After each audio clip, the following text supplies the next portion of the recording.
السلام علیکم ناظرین، آج ہم بی اے پارٹ سیکنڈ کے پیپر فرسٹ نثر، ناول اینڈ ایسے کے سبق مجھے میرے دوستوں سے بچاؤ کا مطالعہ کریں گے۔ اس کے مصنف ہے سجاد حیدر یلدرم۔ سب سے پہلے ہم سجاد حیدر یلدرم کا تعارف اور ان کی حالت زندگی کے بارے میں جانیں گے۔ نام سجاد حیدر یلدرم، قلمی نام بھی سجاد حیدر یلدرم ہی تھا۔ وہ 1882 میں قصبہ نہٹور، ضلع بجنور، یو پی میں پیدا ہوئے۔ ابتدائی تعلیم بجنور میں ہی حاصل کی۔ اس کے بعد اعلیٰ تعلیم کے لیے علی گڑھ آئے۔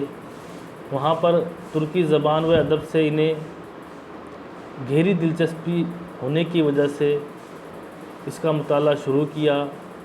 ترکی افسانوں نے انہیں خاص طور پر متاثر کیا۔ تعلیم سے فارغ ہوئے تو ترکی زبان سے واقفیت کے سبب عراق سے ترکی کے سفر پر گئے اور وہاں ترجمان کی حیثیت سے ان کا تقرر ہوا۔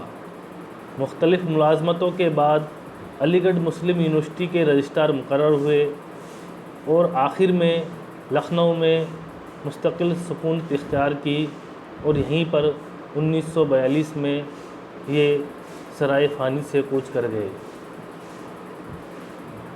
یلدرم کی یہ کوشش قابل غور ہے کہ انہوں نے تراجم کے ذریعے اردو ادب کے ذخیرے میں اضافہ کیا۔ انہوں نے ترکی افسانوں کو اردو کا پیراہن عطا کیا۔ اس سلسلے میں انہوں نے ترکی معاشرت کا بھی گہری نظر سے مطالعہ کیا اور اس انداز سے پیش کیا کہ ہمیں وہ اپنی معاشرت کا ہی ایک حصہ نظر آتا ہے۔ یہ ترجمے ایسی سلیس اور شگفتہ زبان میں ہیں کہ ان پر ترجمے کا گمان ہی نہیں ہوتا، بلکہ یہ تبازاد افسانے معلوم ہوتے ہیں۔ ترکی سے تھوڑے ہی فاصلے پر روس میں ایسے افسانے تخلیق ہو رہے تھے جو زندگی کی حقیقتوں کے نقاب کشائی کرتے ہیں، لیکن ترکی افسانے پر رومانیت کا غلبہ تھا۔ ان افسانوں کے مطالعے اور ترجمے کا یہ نتیجہ نکلا کہ یلدرم نے خود بھی جو افسانے لکھے ہیں ان میں رومانیت کے سوا کچھ نظر نہیں آتا۔ زبان کی نفاست اور سجاوٹ پر ان کی توجہ اتنی زیادہ ہے کہ اکثر ناگوار ہوتی ہے۔ کل ملا کر ہم کہہ سکتے ہیں کہ سجاد حیدر یلدرم نے اپنے مضامین میں، افسانوں اور ناولوں میں رومانیت سے بھرپور تحریریں استعمال کی ہے۔ رومانیت ان کی تحریروں میں جا بجا نظر آتا ہے۔ سجاد حیدر یلدرم کے افسانوں کا ایک مجموعہ ہے جس کا نام ہے خیالستان، جس میں انہوں نے اپنے ترجمہ شدہ روسی، انگریزی اور ترکی زبان کے افسانے جو انہوں نے اردو میں ترجمے کیے تھے وہ یکجا کر مجموعے کی شکل میں شائع کیا۔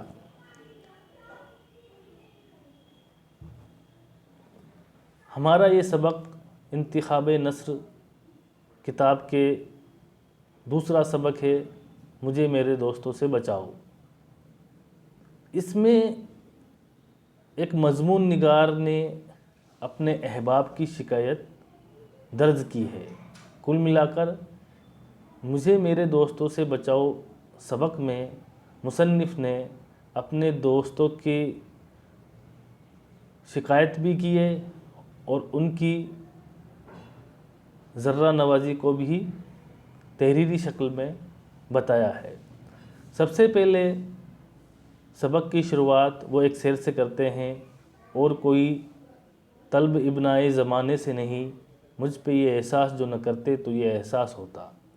مصنف لکھتے ہیں کہ ایک دن میں دلی کے چاندنی چوک میں سے گزر رہا تھا کہ میری نظر ایک فقیر پر پڑی جو بڑے مؤثر طریقے سے اپنی حالت زار لوگوں سے بیان کرتا جا رہا تھا۔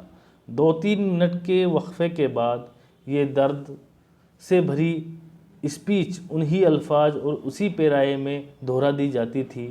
یہ طرز کچھ مجھ ایسا خاص معلوم ہوا کہ میں اس کی شخص کو دیکھنے اور اس کے الفاظ سننے کے لیے ٹھہر گیا۔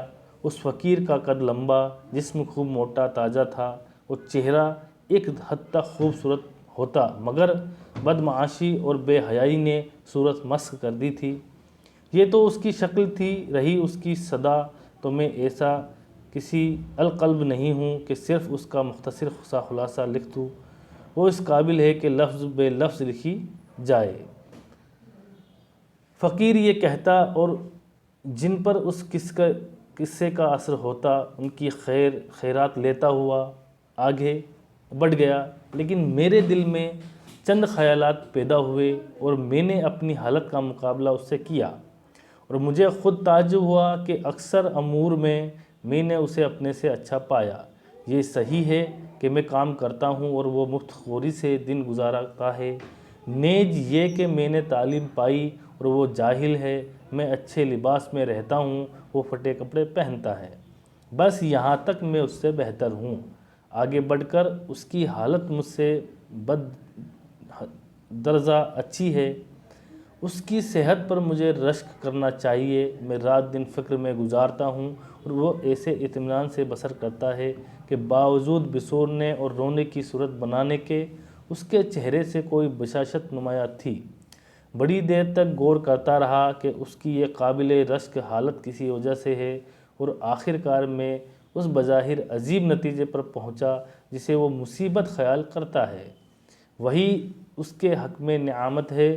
وہ حسرت سے کہتا ہے کہ میرا کوئی دوست نہیں، میں حسرت سے کہتا ہوں میرے اتنے دوست ہیں، اس کا کوئی دوست نہیں۔ اگر یہ سچ ہے تو اسے مبارکباد دینی چاہیے۔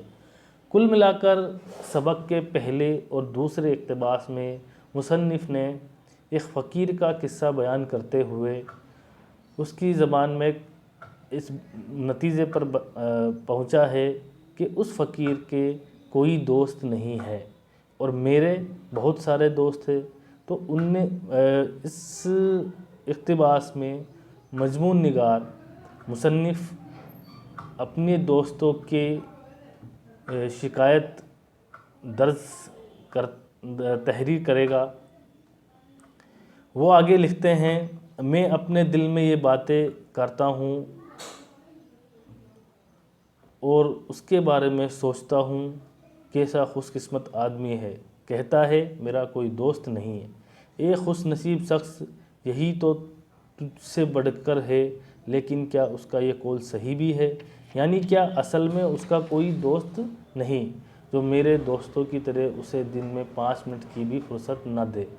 میں اپنے مکان پر ایک مضمون لکھنے جا رہا ہوں، مگر خبر نہیں کہ مجھے ذرا سا بھی وقت ایسا ملے گا کہ میں تخلیے میں اپنے خیالات جمع کر سکوں اور انہیں اطمینان سے قلم بند کر سکوں، یا جو اسپیچ مجھے کل دینی ہے اسے سوچ سکوں۔ کیا یہ فقیر دن دہاڑے اپنا روپیہ لے جا سکتا ہے اور اس کا کوئی دوست راستے میں نہ ملے گا اور یہ نہ کہے گا بھائی جان دیکھو پرانی دوستی کا واسطہ دیتا ہوں، مجھے اس وقت ضرورت ہے، تھوڑا سا قرض دے دو؟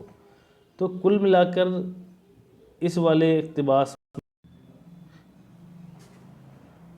اقتباس میں مصنف نے اپنے دوستوں کے بارے میں بتایا ہے کہ وہ فقیر بہت خوش قسمت ہے جس کے پاس کوئی دوست نہیں ہے اور اس کے پاس جتنا بھی روپیہ پیسہ ہے وہ خود خرچ کر سکتا ہے، لیکن میرے اتنے دوست ہیں کہ اگر راستے میں میں روپیہ لے جا رہا ہوں اور راستے میں مجھے کوئی دوست مل جائے تو وہ مجھ سے کہہ دے گا کہ تھوڑا سا مجھے قرض ادھار دے دو۔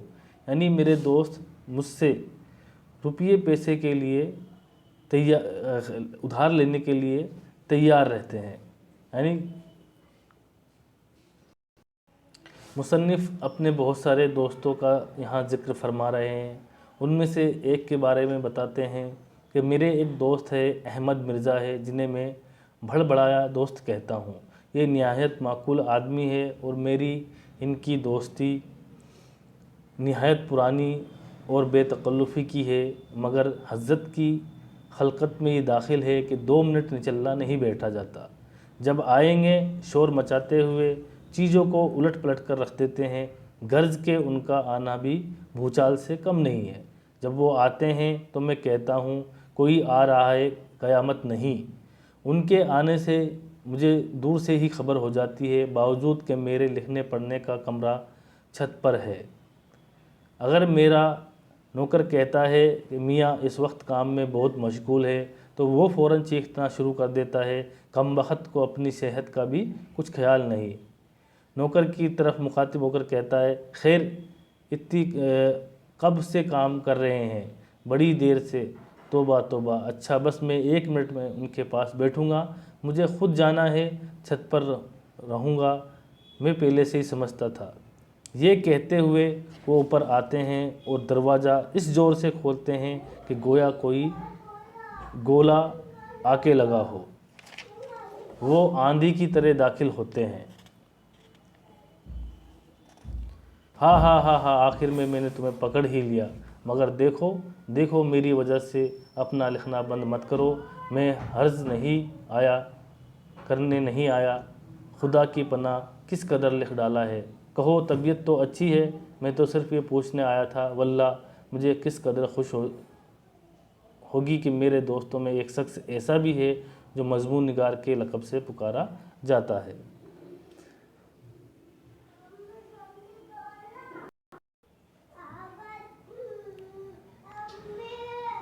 اپنے ایک اور دوست محمد تحسین کا ذکر کرتے ہوئے کہتے ہیں کہ یہ بال بچوں والے صاحب ہیں اور رات دن انہی کی فکر میں رہتے ہیں، جب کبھی ملنے آتے ہیں تو تیسرے پہر کے قریب آتے ہیں، جب میں کوئی کام سے فارغ ہو چکا ہوتا ہوں، لیکن اس قدر تھکا ہوا ہوتا ہوں کہ دل یہی چاہتا ہے کہ 1 گھنٹہ آرام کر سکوں، مگر تحسین آئے اور ان سے ملنا ضروری ہے، ان کے پاس باتیں کرنے کے لیے سوائے اپنے بچوں کی بیماری کے اور کوئی مضمون ہی نہیں ہے۔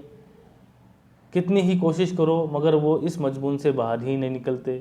اگر میں موسم بہار کا ذکر کرتا ہوں تو وہ کہتے ہیں، ہاں بڑا خوفناک موسم ہے، میرے چھوٹے بچے کو بخار آ گیا، منجلی لڑکی کو کھانسی ہو گئی۔ اگر پارٹی لٹریچر کے متعلق گفتگو شروع کرتا ہوں تو تحسین صاحب فوراً معذرت سے کہتے ہیں، بھائی آج کل گھر بھر بیماری رہتی ہے، مجھے اتنی فرصت کہاں کہ اخبار پڑھ سکوں۔ اگر کسی عام جلسے میں آتے ہیں تو اپنے لڑکوں کو ضرور ساتھ لاتے ہوئے اور ایک سے بار بار پوچھتے ہیں کہ طبیعت تو نہیں گھبراتی، پیاس تو نہیں معلوم ہوتی، کبھی کبھی نبض دیکھ لیتے ہیں اور وہاں کسی سے ملتے تو گھر کی بیماری کا حال ضرور کرتے ہیں۔ کل ملا کے اس والے اقتباس میں بھی مصنف نے مزاحیہ انداز میں اپنے دوستوں کی مشغولیت کا ذکر کیا ہے، ان کے موضوعات کا ذکر کیا ہے کہ وہ جب بھی ملنے آتے ہیں تو کوئی نہ کوئی اس طرح کی باتیں جو گھر گرہستی سے تعلق رکھتی ہے ان کا ذکر ہی کرتے رہتے ہیں۔ اس طرح ان کے ایک اور دوست کے بارے میں وہ بتاتے ہیں جن کا نام طالب علی خاں ہے۔ طالب علی خاں تشریف لائے تھے، ان سے میرا تعارف کرایا گیا، تھوڑی دیر کے بعد وہ تشریف لے گئے اور مجھے فرصت ملی اور میں نے یکسو ہو کر لکھنا شروع کیا۔ تھوڑی ہی دیر میں ہوئی تھی کہ شبن نے پھر دروازہ کھٹکھٹایا۔ معلوم ہوتا ہے کہ پھر میری یاد ہوئی ہے، ہمارے میزبان کے کوئی اور دوست آئے ہوئے ہیں اور میں انہیں دکھایا جاؤں گا، گویا میں بھی مثل اس عربی گھوڑے کی تھا جسے میزبان نے حال ہی میں خریدا تھا اور جو دوسرے دوست کو استبل سے منگائے دکھایا جاتا تھا۔ اسی دوست سے نجات پا کر اور بھاگ کر میں پھر اپنے کمرے میں آیا، خیالات غائب ہو گئے تھے، فکرہ غائب ہو گئے تھے اور ہزار دقتیں سامنے تھیں۔ کل ملا کر اس پورے اقتباس میں مصنف نے اپنے دوستوں کے بارے میں ذکر کیا ہے کہ اس کے دوست کس طرح کی مشغولیت کے ساتھ آتے ہیں اور انہیں ذرا بھی وقت نہیں ملتا کہ وہ اپنے حال بیان کر سکے، سب اپنی اپنی باتوں میں لگے رہتے ہیں۔ تو یہ سبق مجھے میرے دوستوں سے بچاؤ مضمون نگار نے اپنے دوستوں کی احباب کی شکایت میں زیادہ لکھا ہے اور ان کی شکایتیں ہی بیان کی ہے۔